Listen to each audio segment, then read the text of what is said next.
Hello dear student. हम लोग आज से 11th का भी टॉपिक शुरू करने जा रहे हैं। देखिए, अभी तो 11th का टॉपिक चल रहा था अलग से, जो बच्चे हमारे पास इनरोल्ड हैं, लेकिन मैंने डिसीजन लिया कि चलो भाई उस बच्चों को भी पढ़ाना जाना चाहिए जो घर पे लॉकडाउन के कारण बैठे हुए हैं। तो उनके लिए भी आज से हम लेक्चर बनाना स्टार्ट किए हैं। आप जो भी बच्चे हमारे यूट्यूब चैनल से जुड़े हुए हैं, अगर आपका कोई भी जूनियर हो, अपना भाई हो, अगर आपका कोई दोस्त का भाई हो, इस बार 10 का एग्जाम दिया है, वो घर पे बैठा हुआ है, अगर नहीं पढ़ रहा है, वो चाहे तो मेरा लेक्चर से फायदा ले सकता है, मेरा यूट्यूब चैनल से वो लेक्चर को देख सकता है। और अभी कंटिन्यू रहेगा लेक्चर, ठीक है। हम 11th का भी लेक्चर डालने जा रहे हैं अब आज से, और हम लोग 12th का भी लेक्चर डालने जा रहे हैं।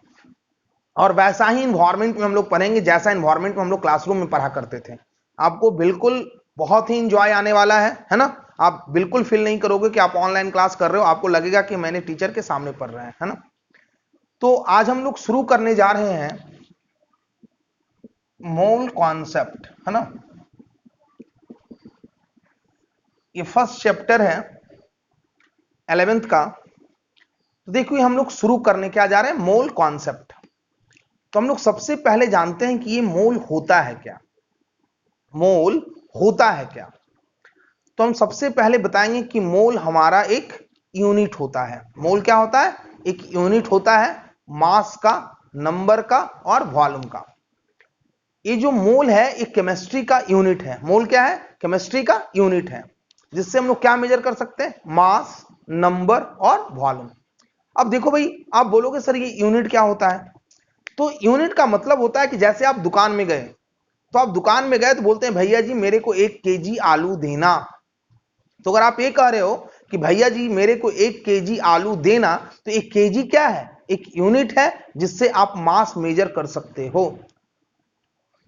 आप दुकान में ये जाकर नहीं करते हो भैया जी मेरे को 10 सेंटीमीटर आलू देना, नहीं कहते हो। हम ये कहते हैं कि भैया जी मेरे को हाफ केजी आलू देना, 1 केजी आलू देना, 2 केजी आलू देना, 5 केजी आलू देना, मतलब। लेकिन भाई अगर हम पेन खरीदने जाते हैं, तो पेन खरीदने जाते हैं तो क्या बोलते हैं, हम उसको केजी बोलते हैं क्या, नहीं, उसको क्या बोलते हैं, भैया जी मेरे को 1 दर्जन पेन देना। अगर भाई हम केला खरीदने जाते हैं तो क्या कहते हैं, भैया जी मेरे को 1 दर्जन केले देना। मतलब दुनिया में अलग अलग चीजों को मेजर करने का यूनिट अलग अलग है। मतलब अलग अलग चीजों को मेजर करने का तरीका अलग अलग है। उसी प्रकार मोल को भी मेजर करने का तरीका, मोल भी क्या है, एक यूनिट है। जैसे अभी हम लोग क्या करते हैं, एक केजी क्या है, एक यूनिट है। केजी क्या है, एक यूनिट है जिससे हम लोग मास मेजर करते हैं। केजी क्या है, एक यूनिट है जिससे हम लोग मास मेजर करते हैं। से आप दुकान में जाते हो, बोलते हो भैया जी मेरे को 2 लीटर दूध देना। तो ये लीटर क्या है, तो लीटर एक यूनिट है जिससे हम लोग वॉल्यूम मेजर करते हैं। लीटर क्या है, एक यूनिट है जिससे हम लोग वॉल्यूम मेजर करते हैं। आप दुकान में जाते हो, बोलते हो भैया जी मेरे को 1 दर्जन केले देना। ये दर्जन क्या है, एक यूनिट है, हम लोग जिससे एक नंबर मेजर करते हैं। तो बोलता है मोल क्या है, तो मोल है, हम कहते हैं कि it is the chemical unit for mass, number and volume. मतलब जिस प्रकार केजी को मेजर करने के लिए, जिस प्रकार मास को मेजर करने के लिए केजी यूनिट का जरूरत पड़ा, जिस प्रकार नंबर को मेजर करने के लिए दर्जन यूनिट का जरूरत पड़ा, जिस प्रकार वॉल्यूम को मेजर करने के लिए लीटर यूनिट का जरूरत पड़ा, उसी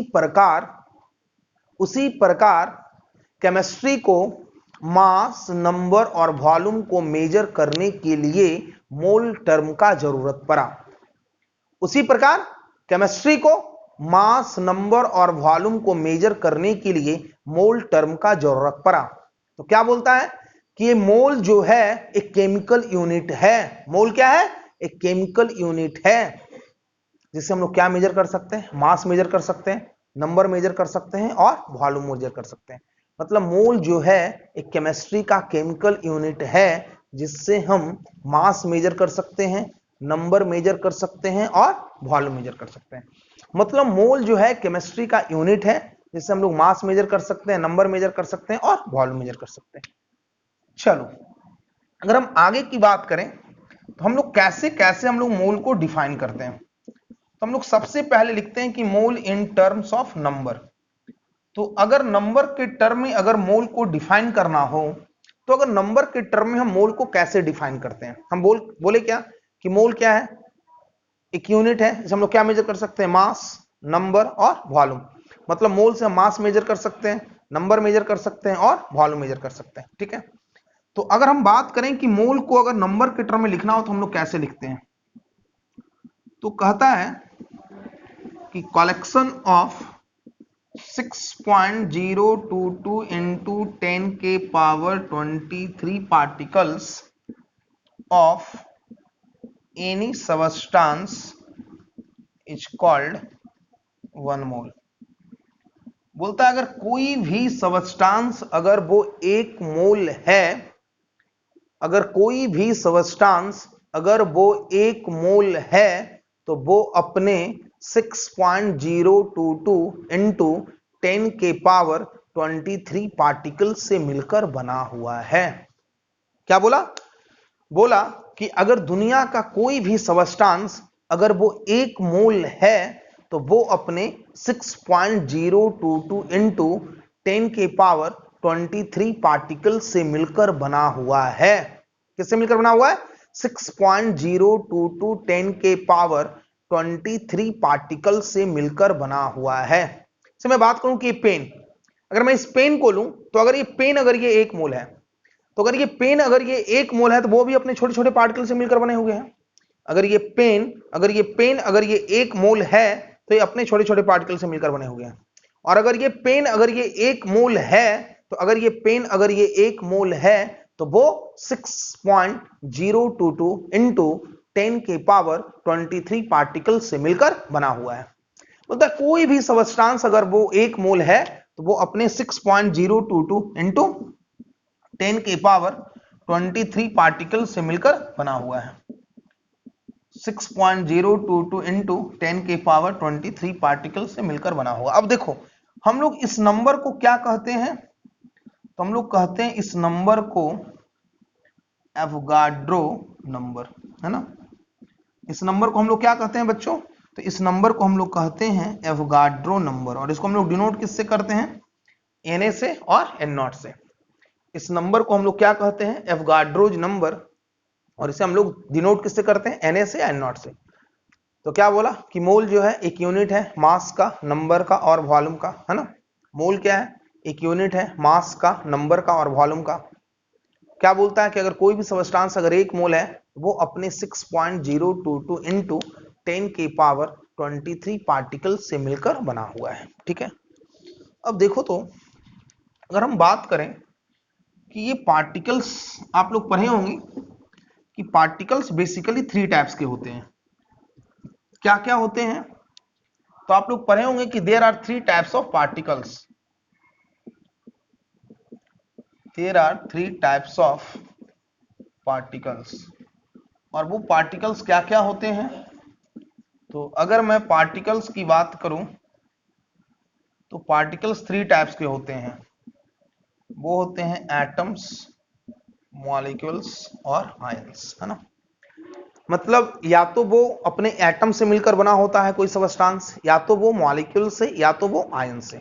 ठीक है, मतलब पार्टिकल बेसिकली 3 टाइप्स के होते हैं, एटम, मॉलिक्यूल्स और आयन। ठीक है, हम लोग बेसिकली अब इसके बारे में जानते हैं कि ये एटम्स क्या होता है, मॉलिक्यूल्स क्या होता है और आयन क्या होता है। देखो तो इस एटम्स को और भी लोग पहले बताए थे, लेकिन जिसको कंसीडर किया गया वो डाल्टन्स मॉडल को कंसीडर किया गया। तो सबसे पहले जो एटम्स के बारे में बताया था, वो डाल्टन्स मॉडल ऑफ एटम के बारे में हम लोग बात करते हैं। आप लोग पढ़े होंगे कि डाल्टन ने क्या बताया था। तो डाल्टन बताया था कि it is the smallest unit of the any element. मतलब ये किसी भी एलिमेंट का सबसे स्मॉलेस्ट पार्ट होता है। उन्होंने बताया था कि एटम्स, तो बताया था ए का मतलब होता है नॉट और टम का मतलब होता है टू कट।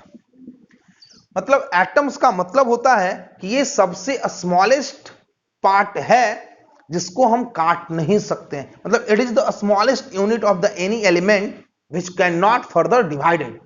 बोला कि ये जो है एलिमेंट का वो सबसे स्मॉलेस्ट पार्ट है जिसको हम आगे डिवाइड नहीं कर सकते हैं। एक किसका एक किसने बताया था? डाल्टन ने बताया था। ये डाल्टन का अपना मानना था कि एटम जो होता है वो किसी भी एलिमेंट का वो सबसे स्मॉलेस्ट यूनिट होता है जिसको हम फर्दर डिवाइड नहीं कर सकते हैं। ये कितना सही कितना गलत वो बात का मैटर है। ये डाल्टन ने ऐसा सोचा था कि ऐसा होता है, तो बोला कि डाल्टन ने बताया था कि ये सबसे स्मॉलेस्ट पार्ट है, इसको हम आगे डिवाइड नहीं कर सकते हैं। वो कितना सही वो कितना गलत अभी नहीं है, वो बात का मैटर है। अभी इतना ही पे है कि सबसे स्मॉलेस्ट पार्ट है और इसको हम आगे डिवाइड नहीं कर सकते। उन्होंने क्या बताया कि किसी भी एलिमेंट के जितने भी एटम्स होंगे, से मान लेते हैं कोई सोडियम एलिमेंट है, तो अगर वो सोडियम एलिमेंट है तो वो किससे मिलकर बना है? वो एटम से मिलकर बना है। तो बोलता है कि इस सोडियम एलिमेंट के जितने भी एटम्स होंगे वो सभी के सभी आइडेंटिकल होंगे, मास में, साइज में और वॉल्यूम में। सोचो, अगर मैं बोलता कि अगर ये 1 मोल सोडियम है, तो अगर मैं बोलता कि अगर 1 मोल सोडियम है तो वो कितना होता? एवोगाड्रोज नंबर ऑफ एटम्स होता क्या?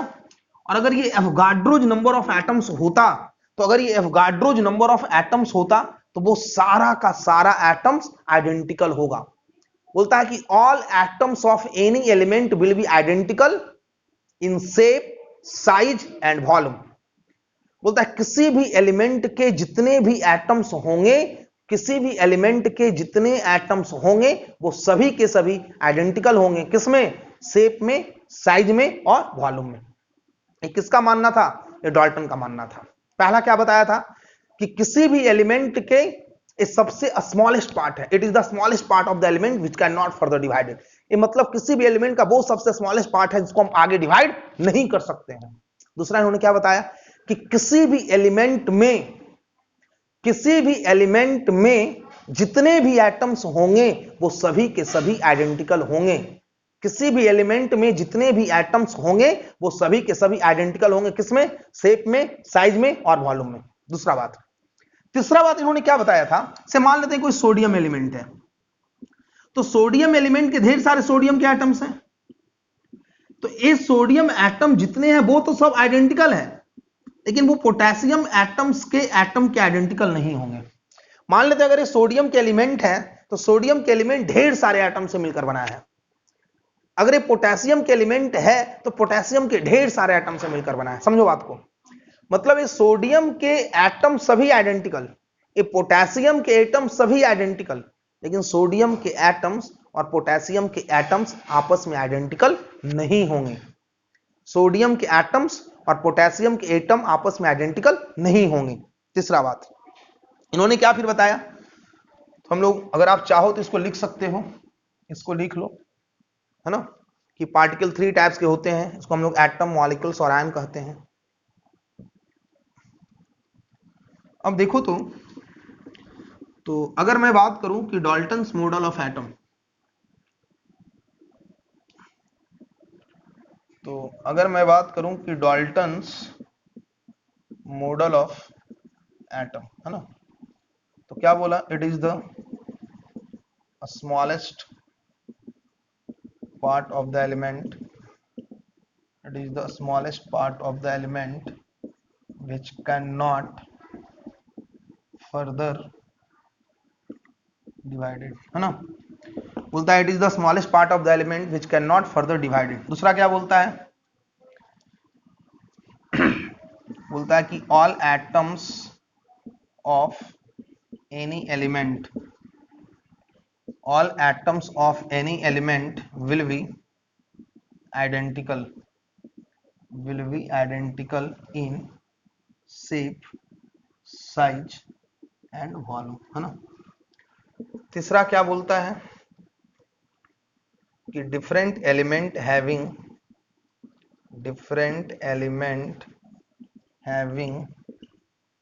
different types of atoms, different element having different types of atoms। चौथा क्या बोला? atoms neither we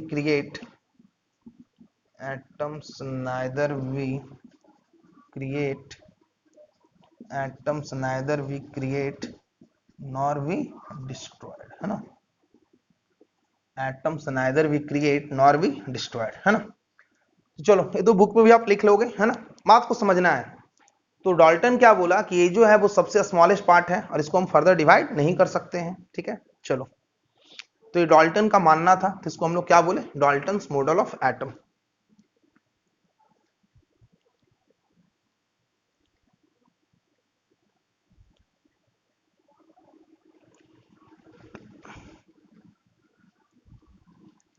देखिए जी, ये एटम्स के बारे में सबसे पहला बताने वाला साइंटिस्ट था। अभी हम थोड़ा बता देते हैं, हम लोग आगे जब एटॉमिक स्ट्रक्चर जब हम लोग पढ़ेंगे तो उसमें और पढ़ना है। तो जैसे डाल्टन बताकर गया चाय पीने के लिए, तब तक उधर से आ गया जे थॉमसन समोसा लेकर। बोला चल हट, साइड हट। किसको? डाल्टन को। बोला मैं कुछ बताता हूं। तो देखो भाई, डाल्टन क्या बोला था कि डाल्टन बोला था कि ये सबसे स्मॉलेस्ट पार्ट है और इसको हम आगे डिवाइड ही नहीं कर सकते हैं। लेकिन जे थॉमसन का अलग मानना था। मैं ऐसे थोड़ा बोल दे रहा हूं। तो जे थॉमसन साहब ने बताए कि atoms it is a positively charge sphere. उन्होंने क्या बोला कि एटम जो है एक पॉजिटिवली चार्ज स्फीयर है ना। मतलब जहां पे पॉजिटिवली चार्ज इनफॉर्मली डिस्ट्रीब्यूटेड है। ये किसका मानना था? तो जे थॉमसन साहब का मानना था। जैसे डाल्टन बताकर गया, तो जैसे डाल्टन बताकर गया, डाल्टन तो क्या बताया था कि हम एटम्स को आगे फर्दर डिवाइड कर ही नहीं सकते हैं। तो बेचारा जैसे डाल्टन बता के गया, उधर से जे थॉमसन आ गया और जे थॉमसन कहता है कि नहीं, जो तुम बोल रहा है वो गलत है। तो डाल्टन बोला बताओ तू बता क्या सही है। तो बोला कि एटम जो है इस पॉजिटिवली चार्ज स्फीयर है। एटम्स क्या है?